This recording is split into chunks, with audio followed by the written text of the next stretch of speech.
Yes. So after understanding the concept and the logic behind the time value of money, let's try to understand the concept of present value. ठीक है, तो सबसे पहले मतलब समझते हैं कि प्रेजेंट वैल्यू कॉन्सेप्ट होता क्या है. Now let's try to take an example. अब सपोज आपके पास एक इन्वेस्टमेंट प्रपोजल है या एक इन्वेस्टमेंट अपॉर्चुनिटी है जिसमें आपको 100 रुपये मिल रहे हैं 2 साल के बाद.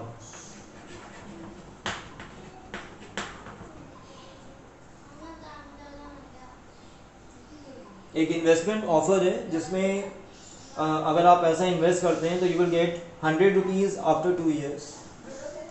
आप कहते हैं कि मुझे अपनी इन्वेस्टमेंट के ऊपर 10% रिटर्न चाहिए. You say that you should get 10% return on your investment. इसको हम क्या बोलते हैं? इसको हम बोलते हैं कॉस्ट ऑफ कैपिटल, या इसको हम कई बार बोलते हैं this is also known as the required rate of return. Required rate of return. तो क्वेश्चन दोबारा समझ लेते हैं. आपके पास एक इन्वेस्टमेंट ऑफर आती है कहीं से जिसमें आपको बताया जाता है कि अगर आप वो इन्वेस्टमेंट करते हैं तो उसमें आपको 100 रुपये मिलते हैं 2 साल के बाद, और आपकी कंडीशन क्या है कि आपको अपनी इन्वेस्टमेंट के ऊपर रिटर्न चाहिए 10%. तो अब आपको ये फाइंड आउट करना है कि 10% रिटर्न अर्न करने के लिए, यानी कि 10% इनकम जनरेट करने के लिए, अर्न करने के लिए आपको इस इन्वेस्टमेंट के लिए कितना पैसा इन्वेस्ट करना चाहिए. How much money should I invest so that if it gives me 100 rupees after 2 years, तो I get 10% return on my investment. तो वो जो इन्वेस्टमेंट अमाउंट जो आप कैलकुलेट करते हैं, this is basically the present value. तो इसको हम लोग सॉल्व कर सकते हैं with the help of the equation. Late us से कि हमें x रुपीज़ उसके लिए इन्वेस्ट करना पड़ता है. अब हम चाहते हैं कि ये जो x रुपीज़ है उस पर मुझे रिटर्न कितना मिले? 10%. इसका मतलब this will be multiplied by 1 + 10/100 to the power 2, क्योंकि जो ड्यूरेशन ऑफ इन्वेस्टमेंट है वो 2 साल है. तो ये जो कैश फ्लो जो है वो आपको 2 साल के बाद मिल रहा है. और उसके बाद इसका जो फ्यूचर अमाउंट है वो किसके इक्वल हो जाता है? 100 रुपीज़ के इक्वल, क्योंकि आपको दिया हुआ है कि 2 साल के बाद आपको कितना अमाउंट मिलेगा? You will be getting ₹100. तो बेसिकली अगर आप ध्यान से देखेंगे तो मैंने फॉर्मूला वही लगाया है इसके अंदर जो हम कंपाउंड इंटरेस्ट में पढ़ते हैं. A = P 1 + R/100 to the power n. यानी कि यहाँ पे P क्या है? P आपका हो गया x, यानी कि मुझे आज की डेट में कितना पैसा इन्वेस्ट करना है. R इसमें आपका हो गया कॉस्ट ऑफ कैपिटल, कि मुझे इस इन्वेस्टमेंट के ऊपर मुझे कितना रिटर्न चाहिए? 10%. ये पैसा कितने साल तक इन्वेस्ट रहेगा? 2 साल तक, क्योंकि मुझे जो रिटर्न मिलता है वो 2 साल के बाद मिल रहा है. तो अंडरस्टूड है that this money will be invested for 2 number of years. तो इसलिए आपका n किसके इक्वल आ गया? 2 के इक्वल आ गया. और 2 साल के बाद आपको दिया हुआ है क्वेश्चन में कि आपको कितने पैसे मिलेंगे? 100 रुपये. तो 100 रुपये क्या हो गया? आपका फ्यूचर अमाउंट. तो बेसिकली ये जो इक्वेशन है it is nothing but your you can say the compound interest equation where A = P 1 + R/100 to the power n. अब हम क्या करेंगे? अब हमें सिर्फ यहाँ पे x फाइंड आउट करना है. So we can find out x in this manner. X is equal to 100 1 + 10/100 to the power 2. तो ये जो x जो आप अल्टीमेटली फाइंड आउट करेंगे, this x is nothing but this is the present value. इसको हम बोलते हैं present value of future cash flow. अब हम इस डिस्कशन को आगे लेके जाते हैं that how to find out the present value from the investment proposal. How to calculate the present value from the investment proposals. अब let us say we have 2 investment opportunities, और या यूँ कहें कि हमारे पास 2 इन्वेस्टमेंट प्रपोजल्स हैं A and B. Now proposal A, it gives me 100 rupees after 1 year, 150 after second year, and let us say it gives me 95 at the end of third year. इसके comparison में एक और proposal है as an alternate proposal, where let us say we get 120 in the first year, we get let us say 145, and we get again 120 at the end of the third year. अब हमें ये पता लगाना है कि हमारे लिए इन दोनों में से कौन सा प्रपोजल बेटर है. तो ऑब्वियसली जो प्रपोजल आपको ज़्यादा कैश देगा for the same amount of investment, for same investment जो प्रपोजल आपको ज़्यादा कैश फ्लोज देगा, ऑब्वियसली वो आपके लिए बेटर होगा. तो इसका मतलब हमें क्या करना है, हमें फाइंड आउट करना है कि ये जो कैश फ्लोज हैं what is their present value, और उनको ऐड करके will find out what is the present value from proposal A and present value of the cash flow from proposal B. तो उसके लिए हम क्या करेंगे, सबसे पहले will find out what is the present value of the first cash flow ₹100 which I am getting after 1 year. तो ये जो प्रेजेंट वैल्यू जो आएगी, मैं यहाँ पे लिख देता हूँ present value of 100 rupees, this will be equal to, अब फॉर्मूला आप देखो क्या होता है, फॉर्मूला आपका हो गया CFN upon 1 + R/100 to the power n. CFN का मतलब हो गया cash flow after n number of years, R का मतलब हो गया the return which you require on the investment, और n का मतलब हो गया नंबर ऑफ ईयर्स. तो यहाँ पे आपका हो जाएगा 100 और ये हो जाएगा 1 प्लस, लेटर से हम लोग यहाँ पे R ले लेते हैं 10%, तो ये आपका हो जाएगा 1 + 10/100 to the power 1. This is the present value of the first cash flow. ऐसे हम निकालेंगे present value of the second cash flow that is 150. तो इसकी प्रेजेंट वैल्यू क्या निकल के आएगी, similarly this will be 150 1 + 10/100 to the power 2.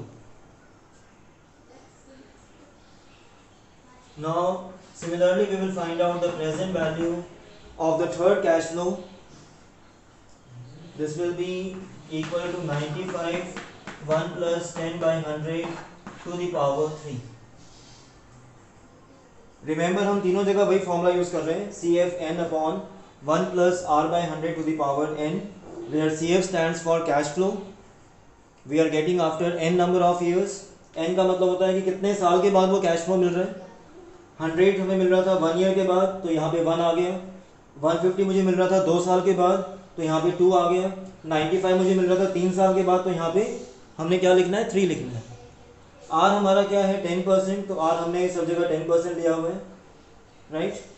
And then we have written the cash flows, the first, second and third. अब हम क्या कर सकते हैं, now we can add this cash flows. अब हम क्या करेंगे, इन तीनों कैश फ्लोज को ऐड कर देंगे. अब सवाल ये उठता है कि हम तीनों को क्यों ऐड कर सकते हैं. इनको ऐड करने के पीछे रीज़न क्या है, बिकॉज हमने क्या किया, we have try to find out what is the present worth of the cash flows. यानी कि हमने इन सभी फ्यूचर कैश फ्लोज को कन्वर्ट कर दिया into the time frame t = 0. यानी कि हम तीनों कैश फ्लोज को फाइंड आउट कर रहे हैं in the terms of the present value. We are finding out the present value of 100, present value of 150, present value of 95. यानी कि ये जो 100 रुपये बेशक हमें 1 साल के बाद मिल रहे हैं, लेकिन हम फाइंड आउट क्या कर रहे हैं, उसकी आज की डेट में क्या वैल्यू है. ऐसे ये 150 हमें 2 साल के बाद मिल रहे हैं, लेकिन हम फाइंड आउट क्या कर रहे हैं कि आज की डेट में उसकी प्रेजेंट वर्थ क्या है. सिमिलरली इस 95 की आज की डेट में प्रेजेंट वैल्यू क्या है. तो इसका मतलब जब हमने प्रेजेंट वैल्यू कैलकुलेट कर लिया, इसका मतलब जितने भी फ्यूचर कैश फ्लोज थे उन सब को हमने एक कॉमन टाइम फ्रेम t = 0 में कन्वर्ट कर दिया. t = 0 का मतलब क्या होगा, immediate value, present value. Present का मतलब कोई टाइम गैप नहीं है, बिल्कुल आज की आज में इसकी क्या वैल्यू बनती है. ठीक है. तो now since we have converted them into the common time factor, that is why अब हम क्या कर सकते हैं, इनको सिंपली ऐड कर सकते हैं. सो that is basically the application of time value of money. तो अगर हम इनको सीधे इन तीनों को ऐड करेंगे तो दैट विल बी रॉन्ग, क्योंकि तीनों कैश फ्लोज जो है they are occurring at the different time intervals. तो दैट इज वाई हमें क्या करना होता है, हमें प्रेजेंट वैल्यू कैलकुलेट करके we first of all try to convert the future cash flows in terms of what is their present worth. Present worth का मतलब time T is equal to 0. और फिर उसके बाद हम इनको ऐड करके we try to find out कि yes in the present terms, यानी कि present in the present terms what is the value of this cash flows. इसी तरह से हम लोग फाइंड आउट करेंगे the present value of the cash flows from proposal B and then we can make the comparison. तो इसलिए now we can write the equation to find out the present value of the cash flows from the given proposal. तो मैं यहाँ पे equation लिख देता हूँ. तो present value we can find out with this equation CF1 1 plus R upon 100 to the power 1, CF2 1 plus R upon 100 to the power 3, and up to CFN 1 plus R by 100 to the power n. Remember वही formula CFN upon 1 plus R by 100 to the power n, हमने इसी फॉर्मूले को हर जगह apply किया.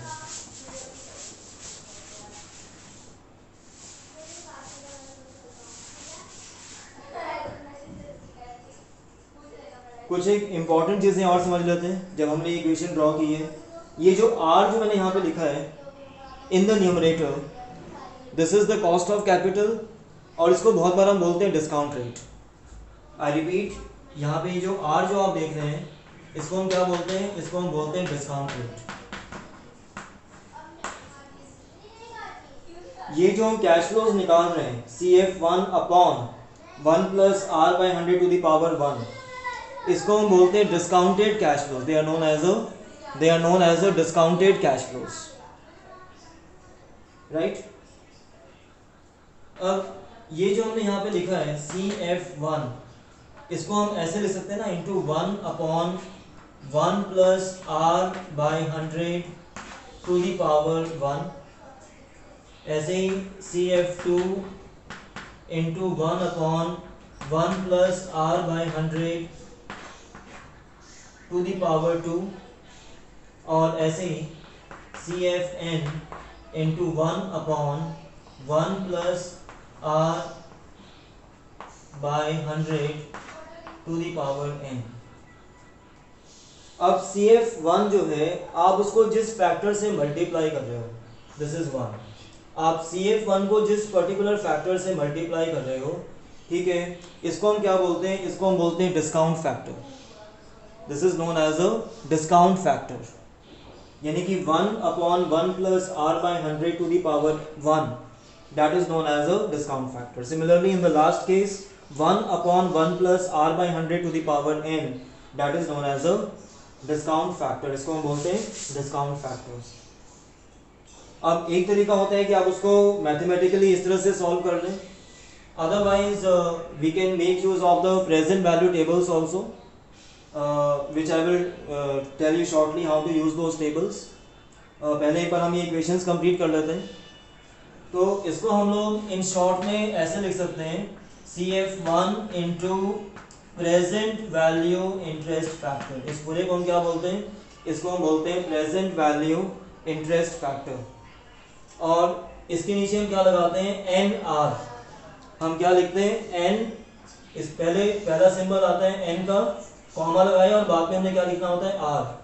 यहाँ पे N का मतलब क्या होता है, N का मतलब होता है time period, that means number of years, और R का मतलब क्या होता है, डिस्काउंट रेट, और यू कैन से कॉस्ट ऑफ कैपिटल. तो अब आप देखेंगे यहाँ पे कि जो फर्स्ट कैश फ्लो है उसमें हमारा उसमें हमारा क्या नाम है, N तो हमारा रहेगा 10, और R कितना हो जाएगा 1. सॉरी, हम लोग क्या लेते हैं, NR.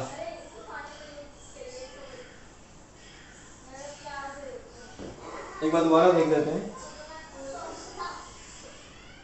ये जो कंप्लीट जो फैक्टर है 1/1 plus r by 100 to the power 1, this we can replace it, इसको we can replace by the symbol present value interest factor, we can replace by the symbol present value interest factor, और इसको हम बोलते हैं NR,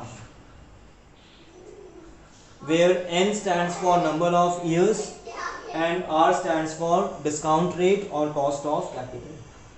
तो इन सभी cases में आपका R तो वही रहेगा 10%, सिर्फ चेंज क्या करना है आपने, N को चेंज करना है, राइट.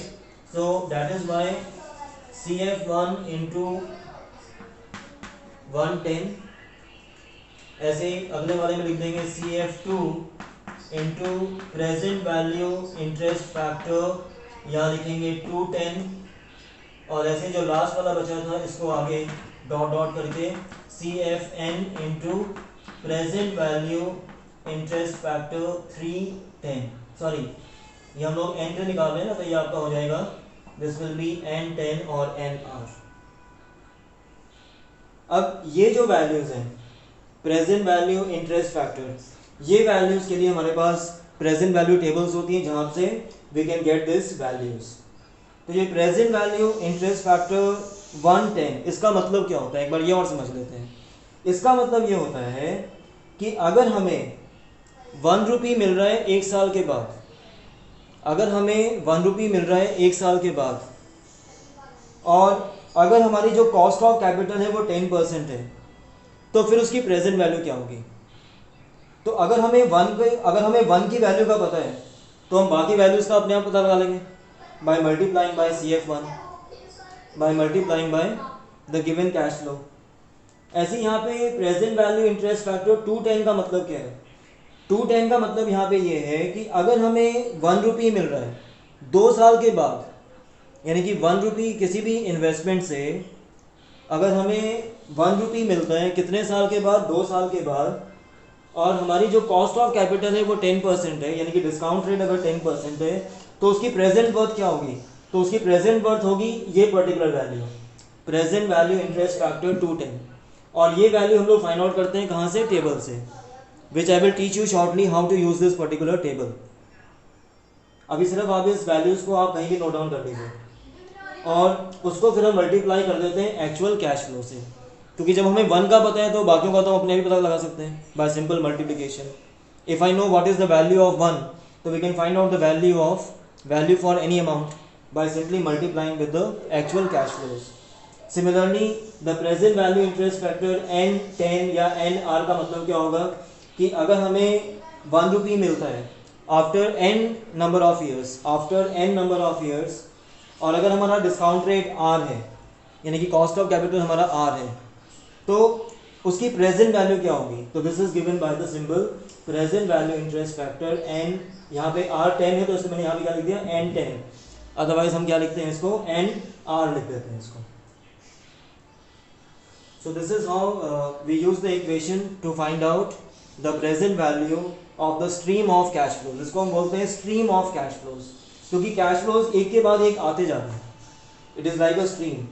पहले 1 साल के बाद CF1 आ गया, फिर उसके बाद 2 साल के बाद CF2 आ गया, फिर ऐसे ही 3rd year 4th year, and it goes on till we reach at the maturity of the investment. तो इसलिए हम लोग इसको कंडेंस करके we can write it down. The present value is the summation of CFN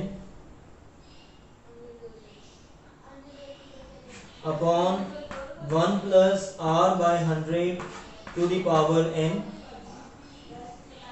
इसको हमने condense कर दिया. इसको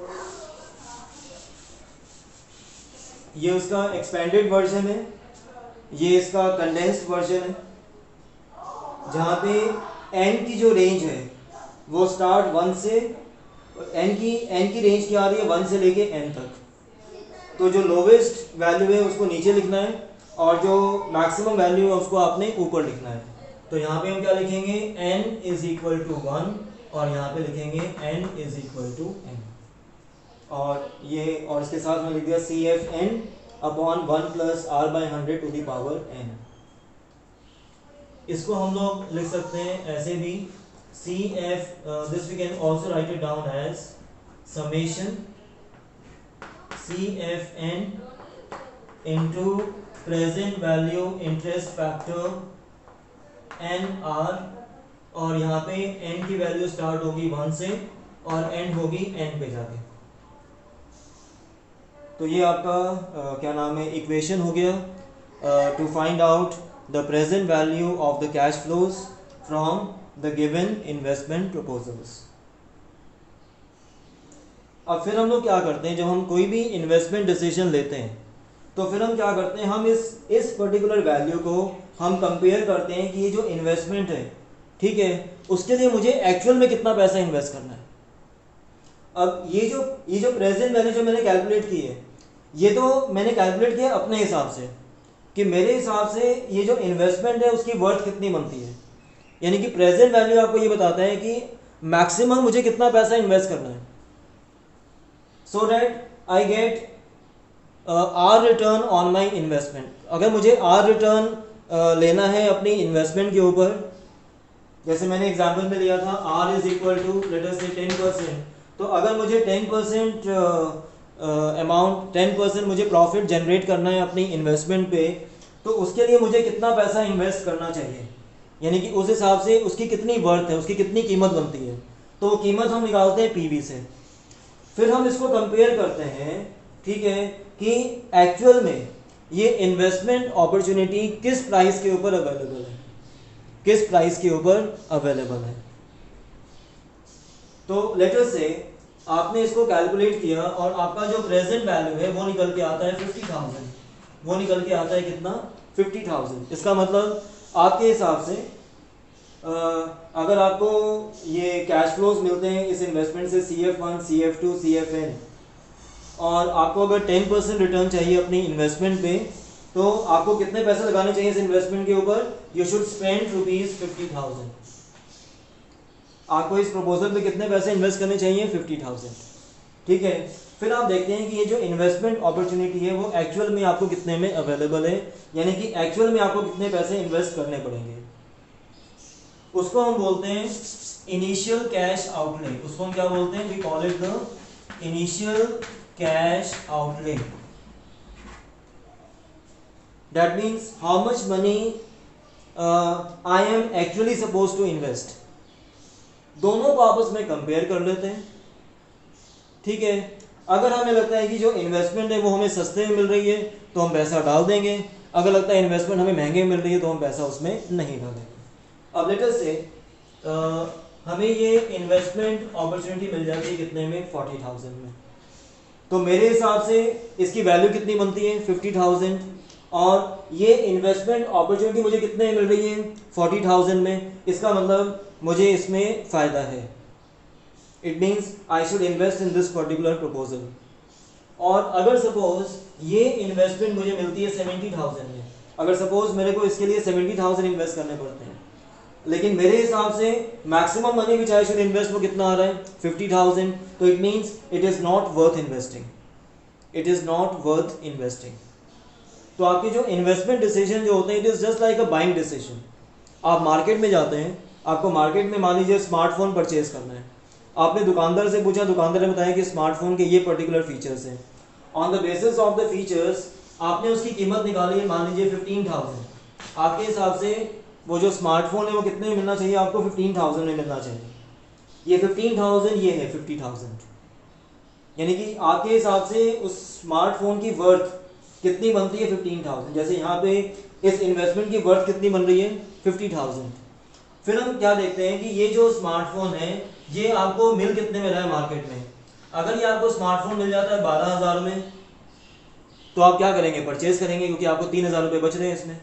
आपके हिसाब से इसकी कीमत होनी चाहिए 15,000, आपको मिल कितने में रहा है 12,000 में, तो it means it is a profitable opportunity for you. और अगर मान लीजिए यही स्मार्टफोन आपको मिलता है 17,000 में, तो आपका आंसर क्या होगा, नो, क्योंकि आपके हिसाब से उसकी वैल्यू बनती है 15,000, लेकिन आपसे जो शॉपकीपर है, दुकानदार, वो कितने पैसे मांग रहा है? वो मांग रहा है 17,000। वही चीज़ हमें यहाँ पे करनी होती है। आपके हिसाब से जो इन्वेस्टमेंट है उसमें कितने पैसे मैक्सिमम इन्वेस्ट करने चाहिए? आपके हिसाब से अमाउंट आता है 50,000, लेकिन अगर ये इन्वेस्टमेंट के लिए आपसे मांगे जाते हैं 70,000 तो इसका मतलब इट इज़ नॉट प्रॉफिटेबल। और अगर इसी के लिए आपसे मांगे जाते हैं 40,000 तो इसका मतलब क्या होगा? It is a profitable opportunity. So in this particular manner we use the present value concept to find out that whether the proposal is beneficial or not. तो ये मैंने आपको कॉन्सेप्ट एक्सप्लेन किया था to find out the present value from the cash flows. Present value from the cash flows. यहीं पर मैं एक और कॉन्सेप्ट लेके चलता हूँ, that is known as a NVT. That is known as a NVT. अब एक बार एनवीटी समझ लेते क्या होता है। और मैं यहाँ पे वर्ड डाल रहा हूँ, that is known as a ordinary NVT. Generally क्या होता है, हमें जो कैश फ्लोज मिलते हैं किसी भी इन्वेस्टमेंट से, वो ज़्यादातर अनइवन होते हैं। अब इन्वेस्टमेंट आप कैसे करेंगे एज अ बिजनेसमैन? मान लीजिए आपने कोई डिपार्टमेंटल स्टोर खोल लिया, ठीक है। पहले साल आपको उस डिपार्टमेंटल स्टोर से आए 40,000, अगले साल 50,000 आ गए। फिर मान लीजिए थर्ड ईयर बिजनेस डाउन रह गया, आपके पास रिटर्न आए 20,000।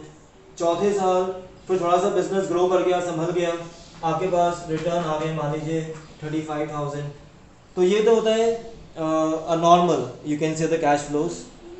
जो नॉर्मली कैश फ्लोज हम देखेंगे किसी भी बिजनेस सिनेरियो में, they fluctuate from year to year. लेकिन बहुत बार कुछ ऐसी इन्वेस्टमेंट्स भी होती हैं जहाँ पे we are getting the identical cash flows at equal time intervals. We are getting the identical cash flows at equal time intervals. जैसे मान लेते हैं कि आपने किसी डिपॉजिट में, आपने किसी लमसम क्या नाम है डिपॉजिट में आपने पैसा लगाया है। लेट अस से इस पर आपने 50,000 इन्वेस्ट कर दिए एक ही बार में। और ये जो आपने जो पैसा लगाया है इसके अंदर, इस डिपॉजिट स्कीम के अंदर, इसमें आपको साल के शुरू में 10,000 रुपीज़ मिल जाते हैं। Let us say you get 20% return at the beginning of every year. तो पहले साल के बिगनिंग में भी 10,000 आ गए, दूसरे साल के बिगनिंग में भी 10,000 आ गए। Same way you get 10,000 at the beginning of the third year, 10,000 at the beginning of the fourth year. तो अगर हमारे कैश फ्लोज जो हैं they are generating in equal amount at equal intervals of time, तो उसको हम क्या बोलते हैं? उसको हम बोलते हैं एनवीटी। अब एनवीटी से पहले एक टर्म मैंने यहाँ पे लिखी है, उसको हम बोलते हैं ऑर्डिनरी एनवीटी। अब ये ऑर्डिनरी एनवीटी क्या होता है? ऑर्डिनरी एनवीटीज जो होते हैं they are those cash flows. Ordinary annuities का मतलब क्या होता है? That means we are getting equal cash flow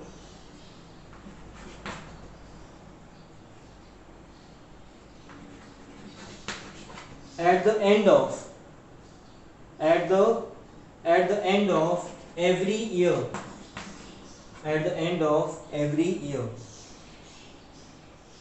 जैसे वो एग्जाम्पल था कि जहाँ पे हमें 10,000 मिल रहे हैं एट द बिगनिंग, अगर ये 10,000 हमें हर साल के एंड में मिल रहे हैं, यानी कि at the end of the first year, at the end of the second year, third year, तो it is known as a case of ordinary NVT.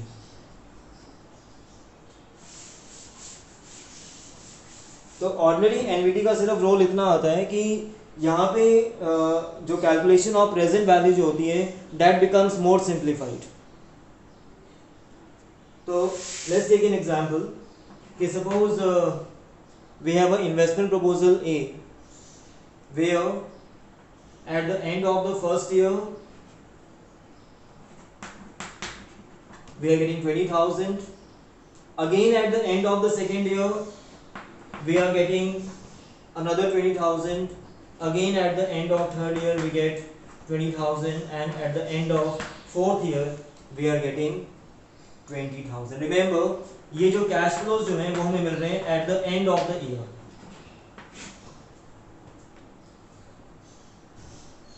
यानी कि हमने एक ऐसी जगह पैसा इन्वेस्ट किया है जहाँ पे हमें हर मतलब साल के एंड में हमारे पास कितना अमाउंट आता है 20,000.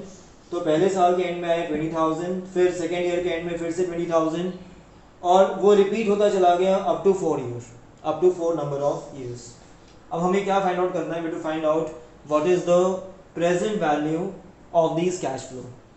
तो इक्वेशन तो वही है जो हमने इससे पहले पढ़ी है, क्योंकि क्वेश्चन बिल्कुल वही है.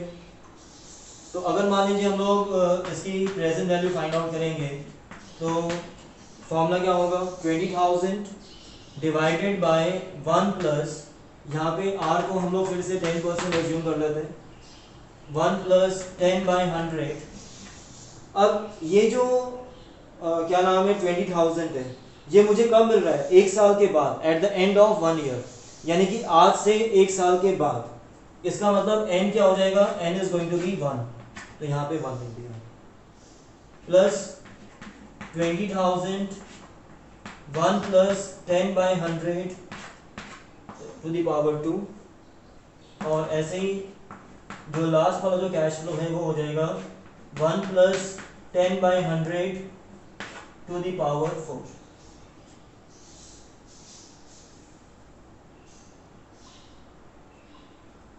यानी कि इसको अगर हम लोग थोड़ा सा इसको सिंबलाइज करें तो ये आपका हो जाएगा 20,000 multiplied by present value interest factor, जो वही पॉइंट जो मैंने अभी पिछली इक्वेशन डिस्कस किया था आपसे. और इसके नीचे हम क्या लेते हैं? वैल्यूज. पहले हम क्या लेते हैं? n, फिर बाद में हम क्या लिखते हैं? r. तो यहाँ पे n क्या हो जाएगा? 1 और r जो हमारा फिक्स है that is 10%, plus 20,000 into present value interest factor, this will be 210 plus, और ये जो लास्ट की वैल्यू मैं सीधे लिख देता हूँ यहाँ पे 20,000 into present value interest factor 410, this is 410.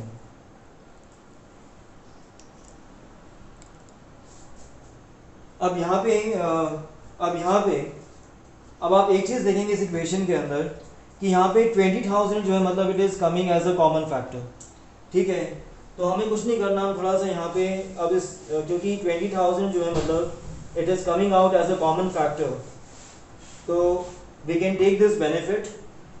और हम लोग क्या करते हैं? इस 20,000 को हम लोग ब्रैकेट आउट कर लेते हैं, यानी कि इसको हम लोग फैक्टर आउट कर लेते हैं. And in the bracket we are getting present value interest factor 110 plus present value interest factor 210, और ऐसे करते करते plus present value interest factor, और ये आपका हो गया 410. अब इस क्वेश्चन को सॉल्व करने के लिए आपके पास दो तरीके हैं. या तो हम एक टेबल लेंगे जिसमें हमें दे रखी होंगी values present value interest factor की. अब प्रेजेंट वैल्यू इंटरेस्ट फैक्टर 110 क्या होता है वो मैं आपको ऑलरेडी एक्सप्लेन कर चुका हूँ, एक बार फिर से देख लेते हैं. 110 का मतलब क्या होगा कि अगर हमें 1 रुपी एक साल के बाद मिल रहे हैं और कॉस्ट ऑफ कैपिटल अगर 10% है या डिस्काउंट रेट अगर 10% है तो उसकी प्रेजेंट वर्थ क्या होगी? तो ये होता है this is the value for 1 rupee. Same way अगर वही 1 रुपी मुझे 2 साल के बाद मिलते हैं तो उसकी प्रेजेंट वर्थ क्या होगी, और वही 1 रुपी अगर मुझे 4 साल के बाद मिलते हैं तो उसकी प्रेजेंट वर्थ क्या होगी. ठीक है, एक तरीका ये हो गया कि हम 4 अलग अलग वैल्यूज फाइंड आउट करें, उन चारों को प्लस करके जो आंसर आए उसको हम 20,000 से मल्टीप्लाई करें. तो थोड़ा सा टाइम कंज्यूमिंग है. तो इन केसेस के अंदर हम लोग क्या करते हैं? इंस्टेड हम लोग एक वैल्यू फाइंड आउट करेंगे टेबल से जिसको हम बोलते हैं प्रेजेंट वैल्यू एनवीटी फैक्टर.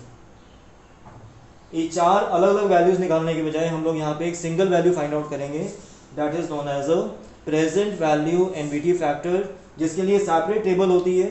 और यहाँ लिखेंगे NR, यहाँ लिखेंगे NR. लेकिन यहाँ पे N का मतलब क्या होगा? यहाँ पे N का मतलब होगा नंबर ऑफ कैश फ्लोज. आपको बस ये बात समझनी है.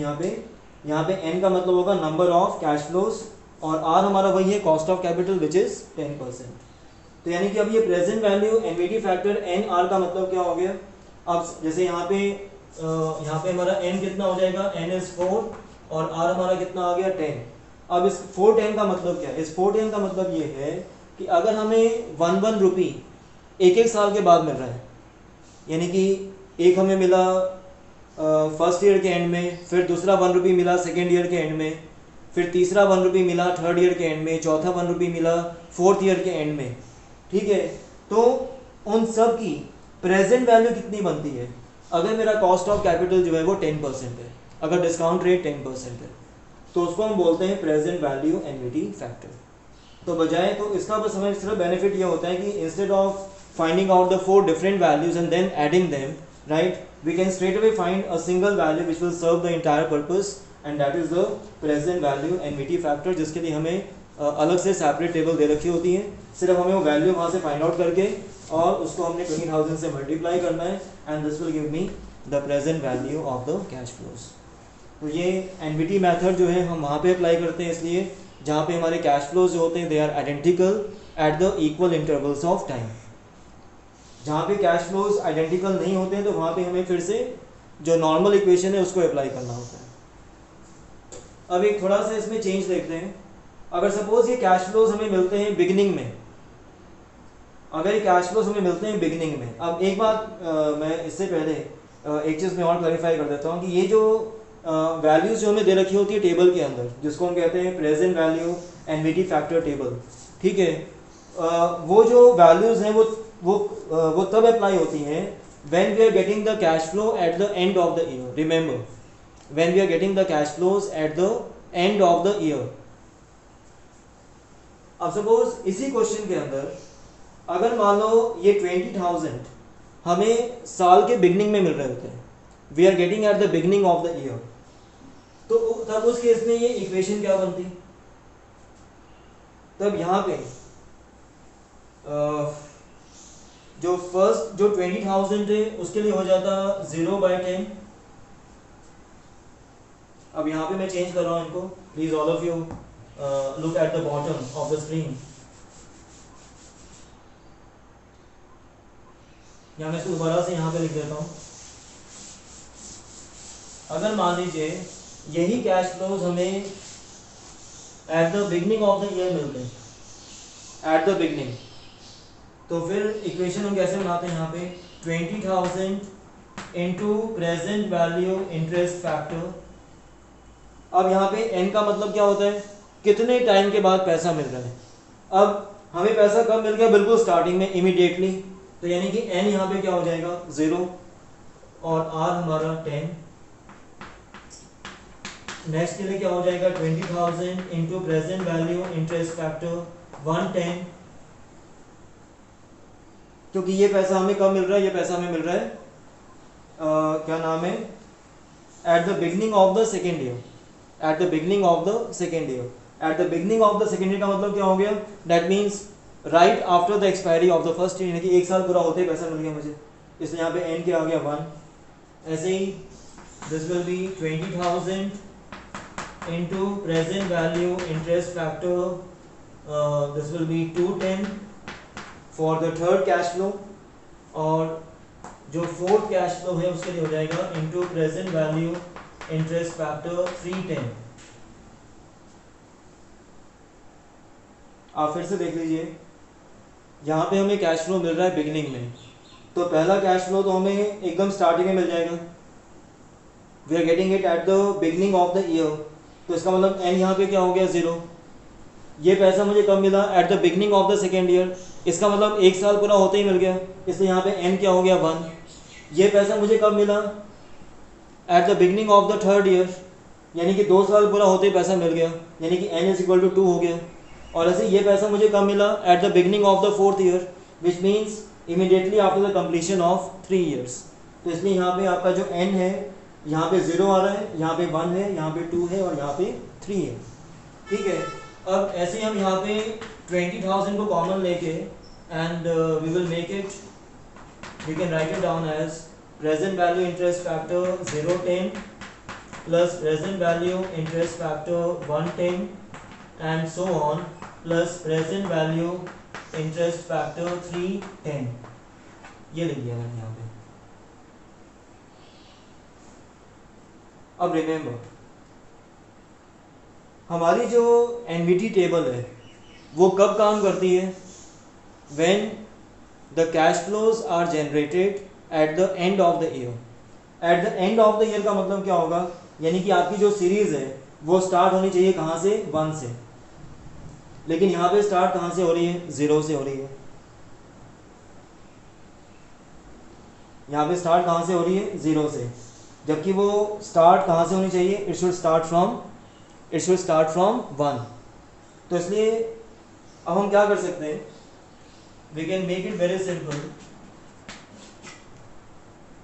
ये जो प्रेजेंट वैल्यू इंटरेस्ट फैक्टर 010 है, इसकी वैल्यू तो ऑटोमेटिकली 1 आएगी। अब आप पूछिए 1 क्यों आएगी? उसके पीछे सिर्फ एक सिंपल रीज़न है, क्योंकि ये जो प्रेजेंट वैल्यू इंटरेस्ट फैक्टर 010 जो आपने कैलकुलेट किया है, इसका मतलब क्या है? इसका मतलब ये है कि अगर डिस्काउंट रेट 10% है, ठीक है, और अगर 1 रुपी आपको बिल्कुल आज ही की आज में मिल रहा है इमीडिएटली, क्योंकि यहाँ पे एन क्या है? 0, तो उसकी इमीडिएट वैल्यू क्या होगी? तो अंडरस्टूड है उसकी इमीडिएट वैल्यू सेम रहेगी 1। तो इसलिए यहाँ पे मैंने क्या लिख दिया इसको? 1 प्लस अब ये सीरीज क्या बन रही है? 1 2 3। ये सीरीज क्या बन रही है आपकी? 1 2 3, right? So this I can consider as present value annuity factor where n is going to be 3 and r is going to be 10. इसको हम ज़्यादातर बोलते हैं एनवीटी ड्यू, यानी कि अगर हमें ये पैसा जो है अगर वो बिगनिंग में मिलता है, ठीक है, if you are getting the money you can say at the beginning, तो then we can make the following adjustments in the annuity formula. तो इसलिए अगर इसको एक जनरल फॉर्म में लिखा जाए तो जनरल फॉर्म में आपका ये हो जाएगा that present value is going to be equal to cash flow n. This will be 1 plus present value NVT factor n minus 1 into r. हमने यहाँ पे भी काम किया है। Although number of cash flow कितने थे? 4। यहाँ पे एनवीटी के अंदर n का मतलब क्या होता है? n का मतलब होता है नंबर ऑफ कैश फ्लोज। तो नंबर ऑफ कैश फ्लोज में कितने थे? 4 थे। 4 में से 1 को माइनस किया, 3 ले लिया, और r आपका 10 आ गया। This is 1। So this is the equation to find out the cash flows, to find out the present value of the cash flows where we are getting the equal cash flows at the beginning of the year. So this is how we find out the present value of the cash flows in the different cases, depending on whether the cash flows are fluctuating or whether the cash flows are identical, right? So in the next presentation I am going to teach you about the future value and how to find out the future value for the different cash flows. Thank you.